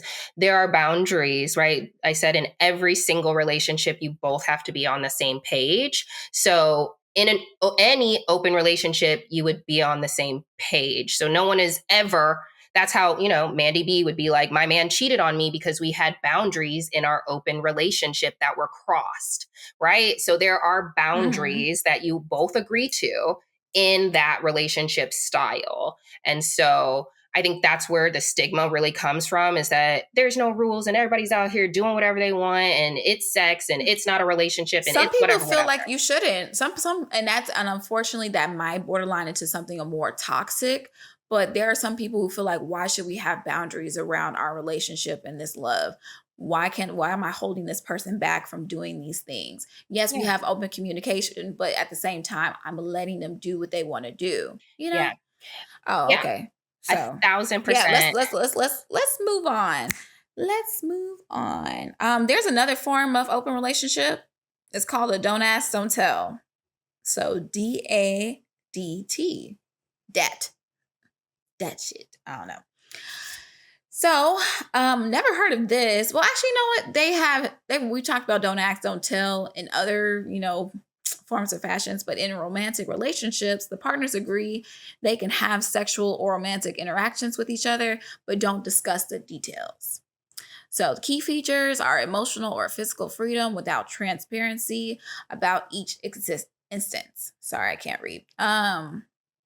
Example: a couple permits each other to date others, but chooses not to talk about those encounters. It kind of just said the same thing over and over again. I don't really like that. Let me read the pros and the cons. The pros: maintain emotional exclusivity and peace of mind. Another one is freedom without constant negotiation. Okay. A con: risk of unspoken emotional entanglements. Lack of transparency can hide problems, and you can also suppress important feelings. The traits for success for this type of relationship is emotional detachment about partners' other experiences, high baseline trust, strong internal emotional regulation, and agreement on emotional limits.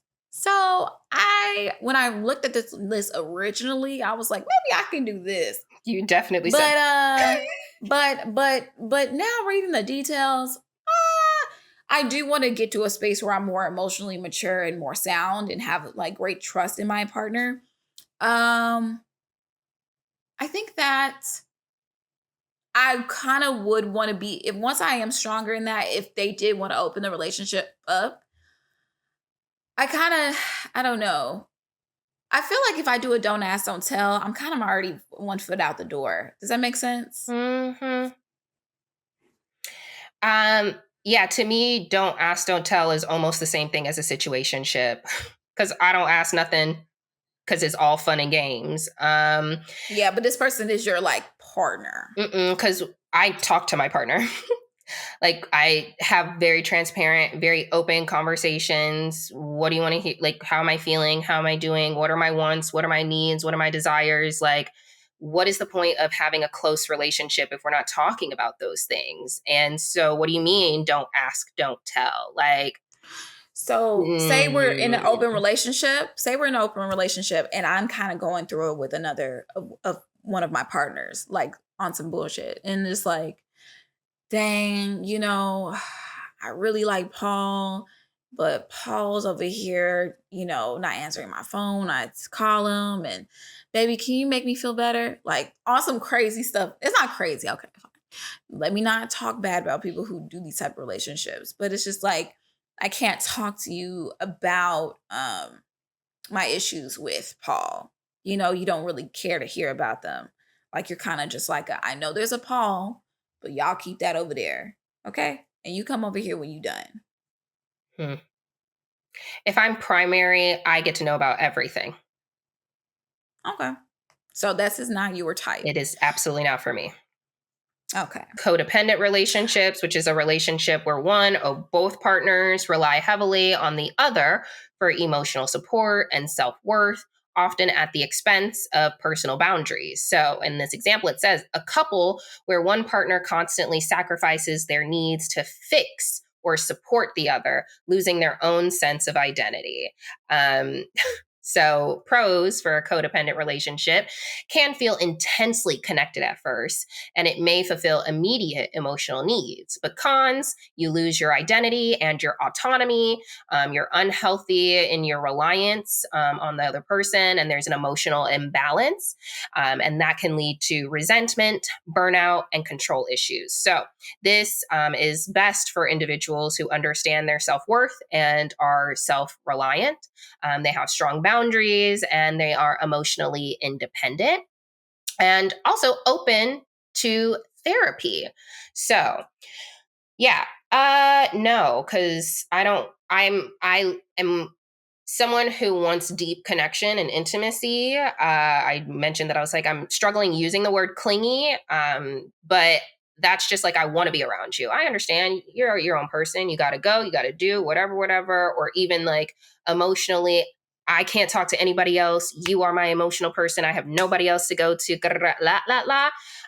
No, because that sounds very, I have to be very much so available to you. I would almost feel like I'm walking on eggshells. I feel like almost like you are my child. It would give me very leech type of vibes. Yeah, I don't know. It would be a no. I would need for you to be. It's not a leech thing. It's like y'all kind of like, it's a symbiotic relationship. Like y'all both can't emotionally regulate without each other. So when it's a situation like it's a parasite, I'm feeding off of you, that person is not getting anything. And if anything is taken away from that person, a codependent is like, we are both like in this loop, like, hey, I need to talk to you at this time. We both need to talk to each other at this time. We both need to make sure we're in like, hey, what's going on? Like, hey, I have had just to clarify, the definition says a relationship where one or both. So I guess I was going off of the one. You are the one. Okay, I'm going off of the both. Okay. Because when I think of I think of together. But when I feel like someone is one codependent on the other person, that's just unhealthy.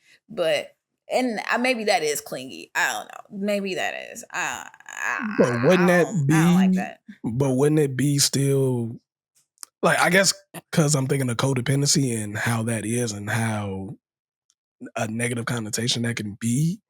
Like, is that even? Yeah, just by looking at it, it's like Right. that doesn't sound safe to me, like at I all. don't think this is. I don't Like, think this is healthy. I don't think this is healthy at all. Sounds like I how think Halle wanted to be with DDG in them text it did. messages. Yeah, did it gets scary. That loss of identity and autonomy. That is. I can be honest. Like, I definitely have been in some codependent relationships before. Where it's just like, well, how do I do Tuesday without you? Mm-hmm. Like, just a random ass day. How do I do like? How do I watch this show? Like, it's just like, how do I act? How do I move? How do I be without this person's presence? Yeah. And sound yeah, like a you need a stalker sense right of it. there.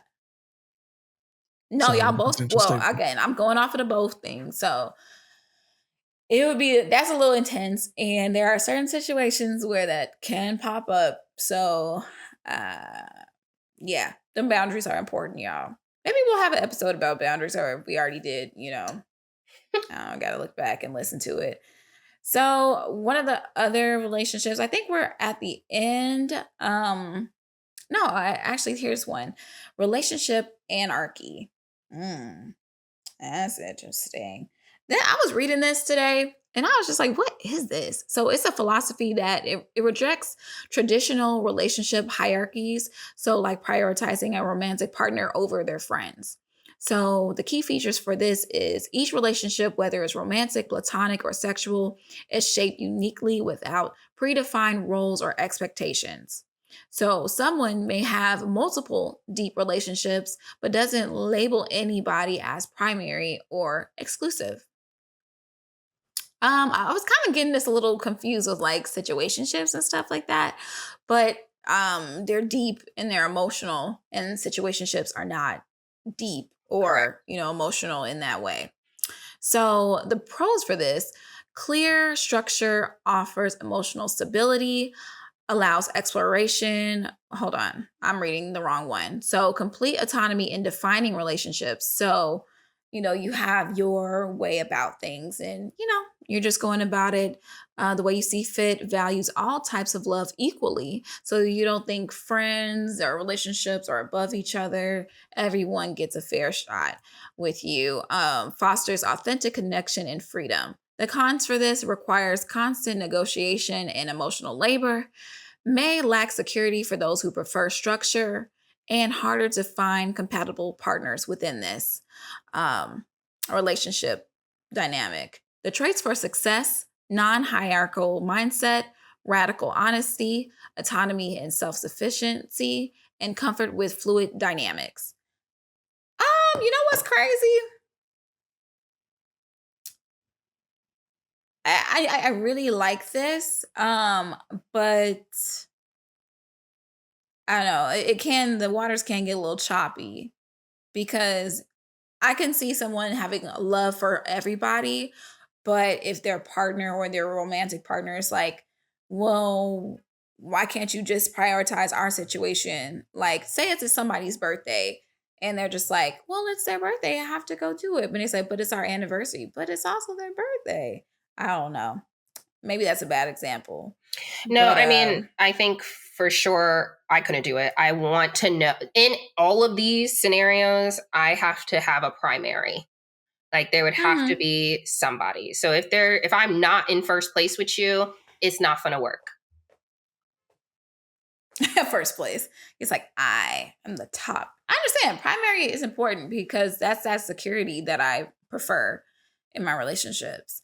Um, Well, I this is know. like it's giving me free love. Does that make sense? When I'm reading this, it's just like I can equate this to like free love. Yeah, to me, this is someone who wants to be close with a lot of people, but never puts a title on anything, right? So am just as vulnerable with you and share and as open, and we get deep, and you know my traumas, and you know my triggers, and you know my joy, and you know the vision for my life. And I do communicate literal, actual things that matter to you, to me.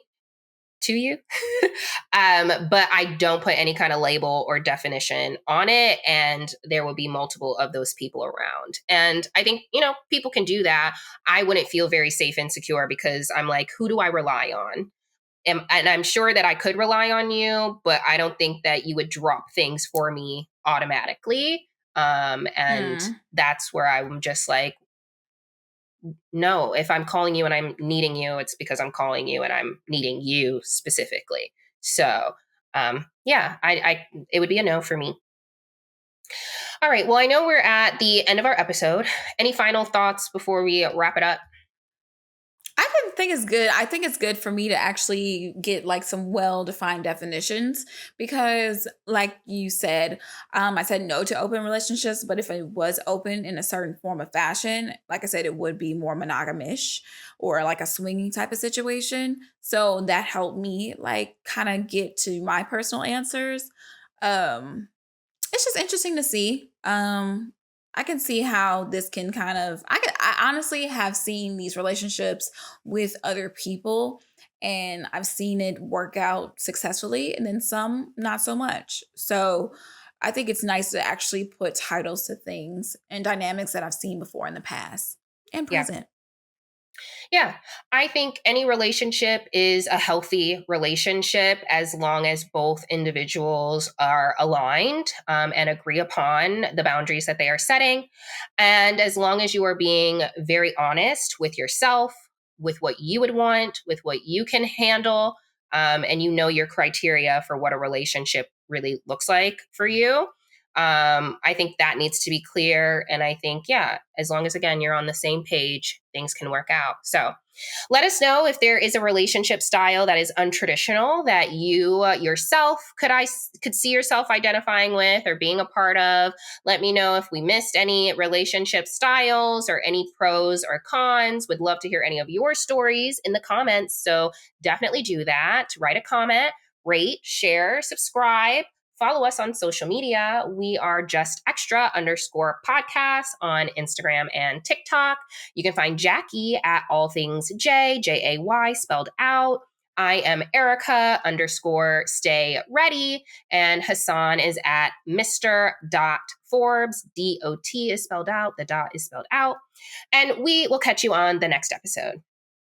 Bye. Bye. We're just being extra.